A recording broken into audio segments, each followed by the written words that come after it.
Hey there, this is One Up Indeed.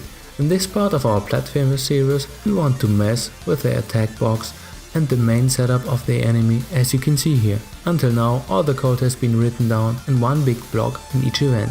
That is quite messy when the project gets bigger. There's a neat way in GameMaker to make the code significantly more readable.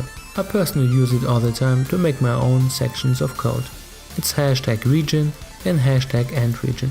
Basically, you define a start point and an end point for each section, and then you can open and close them. Attack boxes or hitboxes are common practice in game development for interactions between objects. In our case, after our player attack animation is almost done, we spawn one invisible attack box that can hit the enemy object, and then the attack box is being deleted almost immediately after that. You have to imagine that the attack box takes the information from the player on how much damage he can deal and apply it minus the enemy health. So how does it work?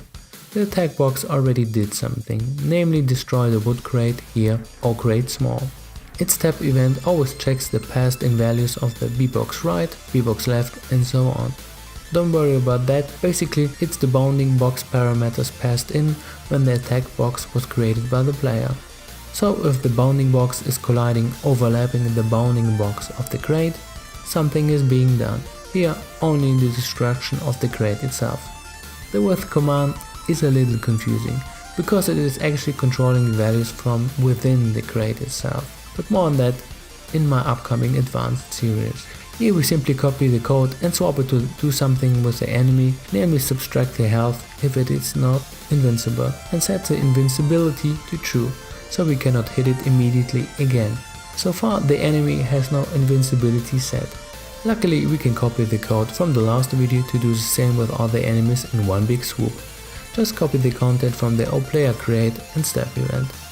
Now we can customize our enemy a little bit further. Firstly, when he reaches 0 or less health, we want it to disappear. So how do we do this? We constantly check in our step event if the health is 0 or lower. Are you dead? No. Are you dead now? No. Are you dead yet? Yes. We simply do an if clause and write if the HP is below or equal to 0, delete this particular instance with the command instance destroy. We are ready to do our interaction with our first real enemy, the stupid walker. What do we need? Some variables for our create event and these being used in the step event. First we need its starting position, then how far it can walk until it hits its boundary, two variables that are switches in which direction we go, and finally what speed we will use. These all we initialize in the create event once. To make this code only available for the walker type, we write if type is double equal to walker, then do whatever is written there. Here we define if we are walking right or left and adjust the walking speed to be positive, or if you are going to the left side, negative. Next we want the enemy to turn around if it goes out of its walking distance. This if clause simply says, hey, is your current position out of the boundary? If yes, go into the other direction. And that is basically it. For now, nothing is changing because the enemy is not moving at all. We fix this by writing one very simple thing. The current position of X is being updated by the walk speed. Test it, it should work. It looks kind of odd. We want the enemy to face the direction it is going. This can be fixed very easy because we already defined which direction the enemy is heading with walk right and walk left. Is it walking right? The image X scale is 1. And is it walking left? The image X scale is -1. The last part is a little bonus, so to say. It's not really necessary if you have sprites that are animating, but still useful to give the object a kind of living quality by squashing and stretching it. It's a wobble effect used for projectiles in a lot of bullet hell games. For that we need to go to the create event and define a timer that runs down, a time amount for the reset, and two variables that control the squashing.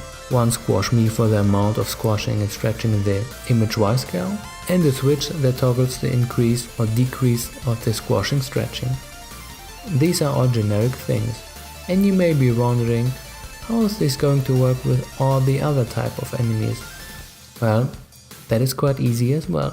We head directly to our room and place the same enemy object so many times as we actually need it. Here we double click on the object change and click on the creation code button.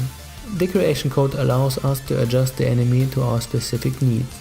There are more effective ways to do this, well, resetting inheriting values, but for our small series this is quite a powerful tool. And we are done with our coding. Now let's make a regular walker with a speed of 0.5 and one that is a little bit hyperactive with a speed of 5. Now I hope you understand how this mini system of enemy placement and setup works. You define their health and so on. The upcoming video will deal with all the other types of enemies like flying one or stationaries which shoot bullets. From here on we are about halfway done. I hope you like this more code intensive tutorial. It was a little bit longer than the other ones. Have a good one.